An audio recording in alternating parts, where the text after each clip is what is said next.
સુરત શહેરના પુણા રોડ વિસ્તારમાં એક અજબ ઘટના સામે આવી છે। એક પરિવારે પૂજા સામગ્રી સાથે ભૂલથી 2 લાખની રોકડ રકમ પણ કેનાલમાં પધરાવી દીધી। ઘટનાની જાણ થતાં જ ડોંભાલ ફાયર સ્ટેશનની ટીમ તાત્કાલિક ડૂબકી લગાવી 2 લાખની રોકડ શોધી કાઢી હતી।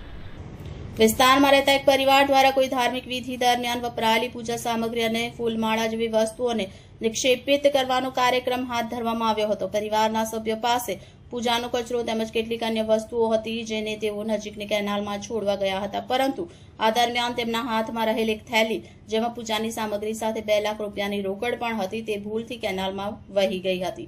થેલી પાણીમાં તણાતી જોઈ પરિવારમાં હાહાકાર મચી ગયો। તેમણે તરત જ ખ્યાલ આવી ગયો કે પૈસાવાળી થેલી પણ ભૂલથી વહાવી દીધી છે।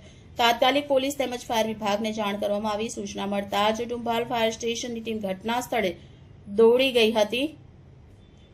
ફાયર કર્મચારીઓએ પરિસ્થિતિની ગંભીરતા પારખી તાત્કાલિક કામગીરી શરૂ કરી। કેનાલનું પાણી ઘૂંઘવાટા ભર્યું અને ઊંડું હોવાને કારણે રોકડ શોધવી અત્યંત પડકારજનક હતી। એક ફાયર કર્મચારી હિંમત ન હારતા પાણીમાં ડૂબકી લગાવી અને ઘણી મથામણ બાદ પૈસાથી ભરેલી થેલીને શોધી કાઢી। જો કે ત્યાં સુધીમાં કેટલીક નોટો પાણીથી ભીની થઈ ગઈ હતી, પરંતુ સમયસર કાર્યવાહી ન થઈ હોત તો આખી રકમ પાણીમાં ઓગળી જાત અથવા વહી જાત। ફાયર વિભાગની આ ઝડપી કાર્યવાહી અને જહેમત બદલ સ્થાનિક લોકો અને પરિવારના સભ્યોએ આભાર વ્યક્ત કર્યો। ભીની થઈ ગયેલી નોટોને સૂકવવાની સલાહ પણ આપવામાં આવી જેથી તેનો ઉપયોગ કરી શકાય। આ બનાવ પછી પરિવાર રાહતનો શ્વાસ લીધો હતો। Sub officer Sunil Chaudhary Dumbal fire station control message मुजब 3:21 कॉल મળતા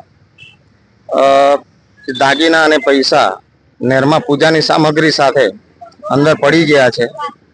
કંટ્રોલ મેસેજ મુજબ તાત્કાલિક ઘટના સ્થળે આવી અને તપાસ કરતા 15 થી 20 મિનિટની અંદર 2 લાખ રૂપિયા કેશ રિકવર કરી પાર્ટીને સુપ્રત કરેલ છે।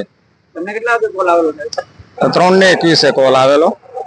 ફાયર ટીમ જવાનને ઈજા થયેલી? હા, એમને 2 મારા માર્શલોને પગમાં કાચ લાગ્યા છે।